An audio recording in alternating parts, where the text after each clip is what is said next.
একজন বড় ছেলে বিয়ে করে নবযুবতী। এখানে ছোট্ট করে একটি কথা মনে বদলে গেছে, জানার বিষয় থাকবে। এই দিল কোরআনের হাফেজ যারা তারাই জানে পদ্ধতি। মরা ছেলে বিয়ে করে একজন নবযুবতী।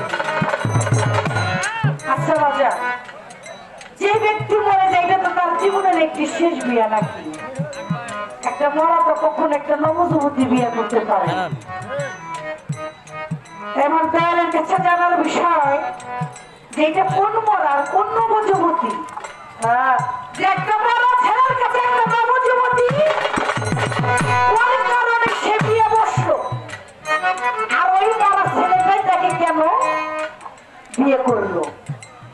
আমার ছোট্ট করে একটি কথা জানার বিষয় হলো, আরেকটি কথা থাকবে।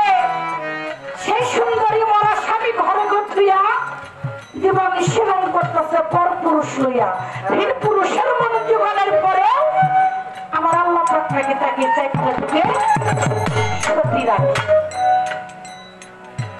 এই লোকটাকে, এই ব্যক্তিটাকে, যে মরা স্বামী ঘরে রেখে ভিন পুরুষের মনোযোগের পরেও আমার আল্লাহ পাক তাকে চাইতে যুগে সত্যি রাখলো।